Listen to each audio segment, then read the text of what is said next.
తల్లి దయమైంది అన్నట్టు ఇవాళ తెలంగాణకి రేవంత్ రెడ్డి గారు శాపంగా తయారైపోయాడు. అదేదో సామెత లెక్కున్నది. ఇంత దుర్మార్గమా? మన బీఆర్ఎస్ కంటే ఇవాళ ప్రాజెక్టులు పెరిగినాయి. ఇయర్ ఆన్ ఇయర్ మేము ప్రాజెక్టులు కట్టినాం. నీటి వినియోగం పెరగాలన్నా తగ్గుద్దా? ప్రాజెక్టులు కట్టుకుంటున్నా పోయిద్ది. కృష్ణా మీద పెండింగ్ ప్రాజెక్టులు పూర్తయినా కొద్దీ అవసరాలు పెరుగుతాయి, ఆయకట్టు పెరుగుతుంది. దుర్మార్గం ఏంటంటే మీ పాలనలో ఈ 2 సంవత్సరాల్లో నీటి వాడకం తగ్గుముఖం పట్టింది. This is a total failure and negligence of Congress government. This is a total failure of the chief minister. అత్యంత కీలకమైన ఈఎన్సీ పోస్ట్ను కూడా వారాల తరబడి కాలు పెడతారు ఎవరన్నా. ఇన్ఫ్యాక్ట్ ఈఎన్సీ ఎప్పుడు రిటైర్ అవుతాడు అనేది ఈ ప్రభుత్వం పోయిన డిసెంబర్లోనే డిసైడ్ అయింది. వారం ముందే నెక్స్ట్ ఇన్ఛార్జో లేకపోతే నెక్స్ట్ సీనియారిటీ ప్రకారంగా ఈఎన్సీ ఎవరో నిర్ణయిస్తారు. అంటే మీకు అసలు లెక్క లేదు, పట్టి లేదు. పాలన మీద పట్టు లేదు, పట్టి లేదు, రెండు లేవు మీకు. పాయింట్ ఏంటంటే ఇప్పుడు ఇది మేము ఒక 6 నెలల కిందనే బయట పెట్టాం. ఇప్పుడు మీరు ఉత్తరం రాసిండ్రు. అంటే మీ ఈఎన్సీ గారు మీ ప్రభుత్వం ఉత్తరం రాసింది.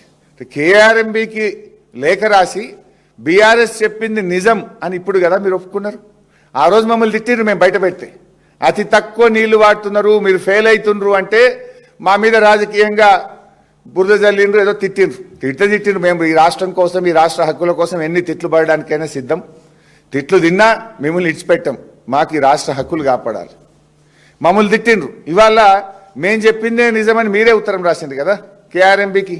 అరే అడ్డగోలుగా వాడుతుంది ఆంధ్రప్రదేశ్, జర ఆపుండ్రి. ఇది ఆనాడు ఇది కూడా ఎప్పుడు రాసిండ్రు? చేతులు గాలిని కాకులు పట్టుకున్నారు.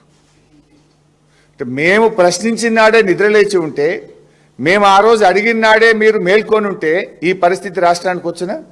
ఇలా 80% నీళ్లు ఆంధ్రప్రదేశ్ తీసుకునే పరిస్థితి ఎవరు కల్పించిండ్రు? మీరు నిద్రపోవడం వల్ల. మేము ఆనాడు మేము ప్రశ్నించిన నాడే, 6 నెలల కింద మేము చెప్పిన నాడే మీరు బాధ్యతగా వ్యవహరించుంటే, అధికారులకు స్పష్టమైన ఆదేశాలు ఇచ్చుంటే, మీరు జాగ్రత్తగా వ్యవహరించుంటే ఇవాళ ఈ రాష్ట్రానికి ఇంత నష్టం అవుతుండేనా అని నేను అడుగుతా ఉన్నా. అంటే నామమాత్రంగా లేఖలు రాయడం తప్ప మీరు చేస్తున్నదైతే ఏం లేదు. ఇంకా దారుణమైన పాయింట్ ఏంటంటే ఈఎన్సీ గారేమో ఆయన దాంట్లోనే 664 టీఎంసీలు తీసుకుపోయింది అని ఈఎన్సీ గారు లెటర్ రాశారు. 664 టీఎంసీ.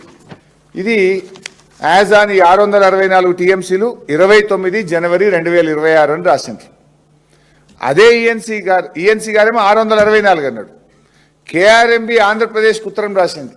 అంటే కేఆర్ఎంబీ వ్యవహారము బీజేపీ ప్రభుత్వ వ్యవహారం ఎట్లుంది అంటే, కేఆర్ఎంబీ అంటది 555 టీఎంసీలు తీసుకుపోయింది అని కేఆర్ఎంబీ అంటది. 555. ఇది డేట్ ఎన్నడు? 6 ఫిబ్రవరి. లేటెస్ట్ 6 ఫిబ్రవరి 2026 నాడు కేఆర్ఎంబీ ఆంధ్రప్రదేశ్కి రాసింది. ఏమంటది? మీరు 555 టీఎంసీలు 78% తీసుకుపోయినరు, ఇక ఆపుండ్రి అని.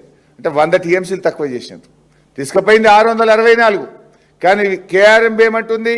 555 టీఎంసీలు అంటుంది. అంటే ఇది ఎట్లుందంటే అడగాల్సిన రేవంత్ రెడ్డి అడగడు, హక్కులు కాపాడాల్సిన కేఆర్ఎంబీ కాపాడదు. ఇలా ఈ రాష్ట్రంలో ఉన్న కాంగ్రెస్ ప్రభుత్వము కేంద్ర ప్రభుత్వాన్ని, కేఆర్ఎంబీని, ఆంధ్రప్రదేశ్ ప్రభుత్వాన్ని ప్రశ్నించి మన హక్కులు కాపాడాలి. కాపాడాల్సిన రేవంత్ రెడ్డి ఏమో నిద్రపోతాడు, అడగాల్సిన రేవంత్ రెడ్డి నిద్రపోతాడు. ఇది కాపాడే బాధ్యత ఎవరిది? కేంద్ర బీజేపీ ప్రభుత్వం. కేఆర్ఎంబీ ఎవరి నాయకత్వంలో ఉంటుంది? కేంద్ర ప్రభుత్వం కింద కేఆర్ఎంబీ ఉంటుంది. ఈ రాష్ట్రం నుంచి 2 మంత్రులు ఉన్నారు, బీజేపీ మంత్రులు, కిషన్ రెడ్డి కానీ సంజయ్ గారు కానీ. పొద్దున్నేస్తే కేసీఆర్ గారి మీద పడేడ్చుడే తప్ప మరి ఎట్లా పోతున్నాయి? మా తెలంగాణకు తాత్కాలిక ఒప్పందం ప్రకారంగా 34% నీళ్లు ఎందుకు ఇవ్వడం లేదు, ఏం చేస్తుండ్రు అని ఒక్కనాడన్న కిషన్ రెడ్డి గారో సంజయ్ గారో కేఆర్ఎంబీని రివ్యూ చేసిండ్రా? కేఆర్ఎంబీ మీ సంస్థ కదా, మీరు కదా ఇవాళ ఢిల్లీలో అధికారంలో ఉన్నది. అడగాల్సిన రేవంత్ రెడ్డికేమో నా ఆర్ఆర్ ట్యాక్సులు ఎక్కడ బయటకు తీస్తారో, నా సంగతి ఏమవుతుందో అని ఆయన పొద్దున్న లేస్తే కేసీఆర్ గారి మీద పడేడుస్తుంటాడు. మరి అలా హక్కులు కాపాడాల్సింది ఆ సంస్థను, కేఆర్ఎంబీని నిర్వహించాల్సిన బీజేపీ ప్రభుత్వం కూడా తెలంగాణకు అన్యాయం చేస్తుంది.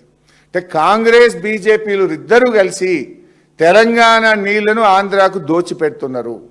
ఇది నా మాట కాదు, ఇది ఈఎన్సీ గారి మాట, ఇది కేఆర్ఎంబి మాట. డాక్యుమెంట్లు పెట్టుకొని మాట్లాడుతున్నారు తప్ప నేను రాజకీయంగా మాట్లాడతలేను. అడ్డగోలుగా తెలంగాణ నీళ్లు తీసుకుపోతున్నారు, తెలంగాణ నోళ్లు కొడుతున్నారు, తెలంగాణ భూములను బీళ్లు పరుస్తున్నారు, తెలంగాణకు మంచినీళ్లు లేకుండా జరిగే పరిస్థితి అయితే ఉంది. అంటే మా నోళ్లు కొడుతుంటే నా కేంద్ర బీజేపీ ప్రభుత్వం మాట్లాడదు, ఈ రాష్ట్ర మంత్రులు కిషన్ రెడ్డి సంజయ్లు మాట్లాడరు.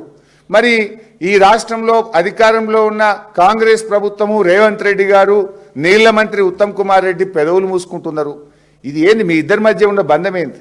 అంటే మీరు ఇద్దరు కలిసి తెలంగాణ బొండిగా విసుకుదాం అనుకుంటున్నారా? రేవంత్ రెడ్డి, కిషన్ రెడ్డి మీకు దోస్తాన్లు ఉంటే మీ పర్సనల్ ఏమన్నా చేసుకోండి, మీ వ్యవహారాలు ఏమన్నా కానీ. చంద్రబాబు నాయుడుకు రేవంత్ రెడ్డి మధ్య ఫెవికాల్ బంధం ఉండొచ్చు, ఉండని, మాకు అభ్యంతరం లేదు. కానీ రాష్ట్ర హక్కులు కాలరాసే హక్కు మీకు లేదు. ఈ రాష్ట్ర హక్కులు కాపాడాలనే కదా మీకు అధికారం ఇచ్చింది ప్రజలు. అధికారం ఇస్తే ఈ రాష్ట్ర హక్కులను ఆంధ్రాకి ఎందుకు రాసిస్తున్నారు?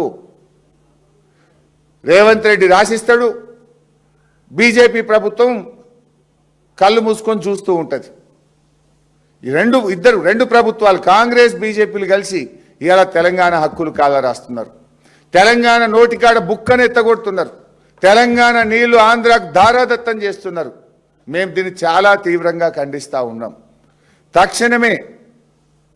తక్షణమే దీని మీద స్పందించాలని, ఆంధ్రప్రదేశ్ నీటి మళ్లింపును నిలిపివేయాలని, క్యారీ ఫార్వర్డ్ కింద తెలంగాణ నీళ్లను సాగర్, శ్రీశైలంలో ఆపి పెట్టాలని చెప్పి మేము ఇటు బీజేపీని, కేఆర్ఎంబీని డిమాండ్ చేస్తూ ఉన్నాం. ఒకవేళ ఈ సంవత్సరానికి వాడుకోంగా ఏమైనా మిగిలితే క్యారీ ఫార్వర్డ్ విధానం ఉంటుంది.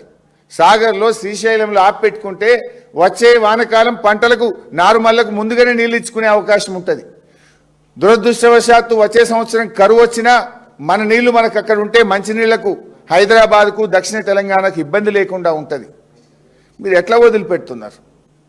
ఎంతసేపు కేసీఆర్ గారి మీద పడేడ్చుడేనా? ఆ బీజేపీ వాళ్ళు కేసీఆర్ గారి మీదనే పడేడుస్తారు. కాంగ్రెస్ వాళ్ళు పొద్దుగాలేస్తే కేసీఆర్ గారి మీద పడేయడము, కేసీఆర్ గారు జపం చేయడమే. రేవంత్ రెడ్డికి చిచ్చాట్లు పెట్టుడు, ప్రభుత్వ పైసలతో ఎన్నికల ప్రచారాలు చేసుడు, కేసీఆర్ గారి మీద పడేయడమేనా? రాష్ట్ర హక్కులు కాపాడరా? మీకు బాధ్యత లేదా? మీరు కుర్చీలో కూర్చున్నది మన రాష్ట్ర హక్కులను ఆంధ్రాకు దారాదత్తం చేయడానికా, మన హక్కులు కాలరాయడానికా? నీకు ఆ హక్కు లేదు. మీరు అట్లా చేస్తుంటే, రాష్ట్ర ప్రయోజనాలు దెబ్బతింటే బీఆర్ఎస్ పార్టీ చూస్తూ ఊరుకోదు. అవసరమైతే బీఆర్ఎస్ ప్రత్యక్ష పోరాటానికి సిద్ధమవుతుంది. త్వరలో కేఆర్ఎంబీ ఆఫీసును ముట్టడిస్తాం. అవసరమైతే మా ఎంపీలు కేంద్రంలో జలవనరుల శాఖ మంత్రిని కలిసి, బీఆర్ఎస్ ఎంపీలు తెలంగాణకు జరుగుతున్న అన్యాయం మీద కేంద్ర మంత్రికి చెప్తాం. పార్లమెంట్లో కూడా ఈ అంశాన్ని గట్టిగా లేవనెత్తుతాం. 8 ఎంపీలు కాంగ్రెస్ గెలిచినా, 8 ఎంపీలు బీజేపీ గెలిచినా తెలంగాణ హక్కులు కాలరాయబడుతుంటే కాంగ్రెస్ ఎంపీలు పెదవి విప్పరు, బీజేపీ ఎంపీలు రాష్ట్ర హక్కులు కాపాడరు. ఇది ఎక్కడి అన్యాయము? బట్ అయినా బీఆర్ఎస్ రాజ్యసభలో మాకున్న 4 ఎంపీలు రాజ్యసభలో ప్రస్తావిస్తాం, కేంద్ర ప్రభుత్వం దృష్టికి తీసుకుపోతాం. బీఆర్ఎస్ ఆధ్వర్యంలో కేఆర్ఎంబీ ఆఫీసును ముట్టడించి మేము ఒత్తిడి పెంచుతాం. ఈ రాష్ట్ర హక్కుల కోసం బీఆర్ఎస్ పోరాటం చేస్తుంది.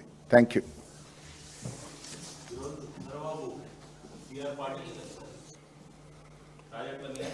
అంటే యాక్చువల్గా నేను దాని మీద కూడా మాట్లాడదాం అనుకున్నా, కానీ 2 పెద్ద ఇష్యూస్ కదా, దాంట్లో కూడా చాలా ఇంపార్టెంట్ సబ్జెక్ట్ ఉంది నా దగ్గర. బహుశా ఈ వారం రోజులు మేము కూడా ఎన్నికల బిజీలో ఉంటుంది.